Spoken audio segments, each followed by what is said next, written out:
Hi, Rafe and Tom. How are you doing? Yeah, good, thanks. How are you?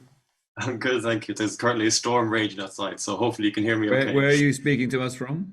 I'm Dublin in Ireland. Oh yeah, okay, great. Um, How is the weather? so It's a storm there, is it?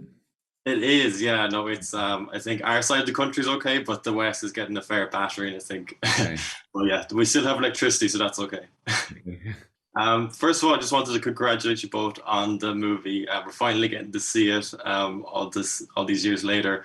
I just wanted to know, first of all, were you both big fans of the film or the franchise, the first two films before they came out? I mean, Rafe, you must have been because you came on board as exec producer.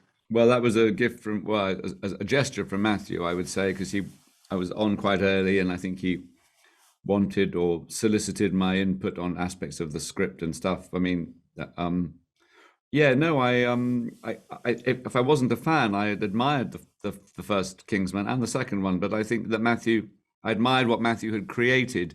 He was taking a Bondian element and a John Steedian element and a Richard Hannay, these British type spy people, and he was having fun with them, and he was also slightly not he was teasing them a bit too. He wasn't taking them too seriously, and so I thought, and I think audiences responded to this kind of mix of kind of a genre that was being given an homage to, and also he was being irreverent to it at the same time, and sort of having fun with it. He was sort of being mischievous with it, with a genre, and I admired that. And in this, he seems to have he's gone back in time. It's the origin of the Kingsman Agency and its historical context. But I think the same sense of mischief is still there. Yeah, I guess what were your initial thoughts coming on board with this being a prequel? But essentially, it's kind of one that you don't really have to have seen the first two films as well. No, you don't. Uh, it was an entirely new proposition.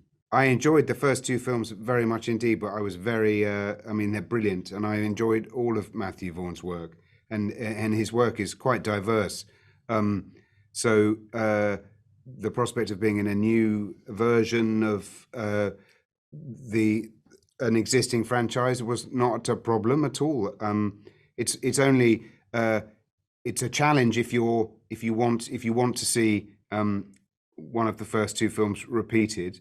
But I hadn't been in either of those two films, so it didn't make any difference to me. I wanted to be in this thing that was in front of me, and I was being offered this very showy, fun part. So I would have been a fool to say no or resist it. Also, it doesn't have the cast of the first two films. It's a completely different thing. So, but fans of the first two will feel the familial connection in terms of the tone and the spirit of the film. Yeah, and Tom, just on that, on your characters, because obviously you played three different characters, but they're kind of similar, I guess, enough, like in their looks. How did that all come about? Like, how did the concept of you playing three different characters? How did that come to fruition?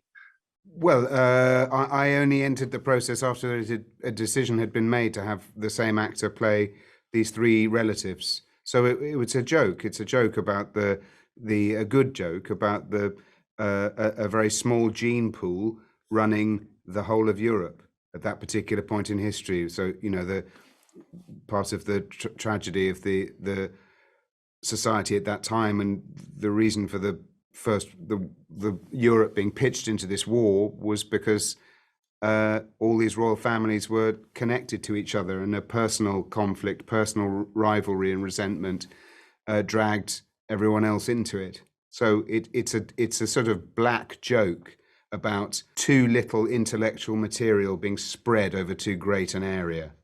Just on the subject of World War One, because obviously the film is kind of in the shadow of that. World War One movies in general tend to be quite heavy and I guess a bit bleak, and this one is just completely different, I guess, from other World War One movies.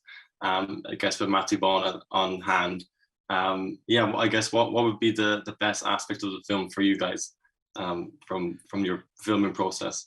Well, if we're talking about the end product, I think it includes elements of those other World War One films. It's the sequence where Harris Dickinson ends up in the middle of no man's land is as powerful a depiction of trench warfare as any I've ever seen. It's just that the context of that is in a much more zany, bouncy romp of a film, which makes you look at it in a different way. You're pulled around. You're laughing at one minute, and then your heart is in your mouth at the next minute as he's running through no man's land trying to survive. It's quite, if you were talking about it as a bit of art, you might say it was postmodern or something. It doesn't stick to the formality of a drama film or a comedy film or even a spy film. It's tonally all over the place in a very confident way. And that's all out of Matthew Vaughn's head and heart. But at the centre of it, there's a story about some sort of reaching for some idea of heroism that may never have existed, may have been a myth about the Arthurian loyalty and legend and code of honour and virtue, which is sort of wrapped into an idea of British aristocracy, which Matthew is very attached to and is familiar in our literature and storytelling in other ways. So it's both traditional and it's irreverent to all these ideas as well, because it doesn't take any of them too seriously. But at the end of it, you're left hoping that virtue triumphs and that there's some form of happy ending for all of us. Brilliant. Thank you so much, guys. That was perfect. Best of luck with the movie. Thanks so much. Welcome, Englishman. Rasputin, your reputation precedes you.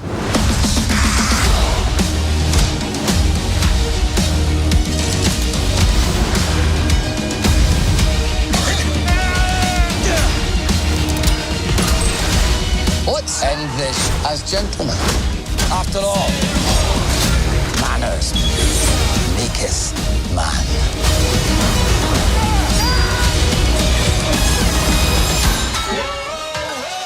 Why is it that boys are always so messy?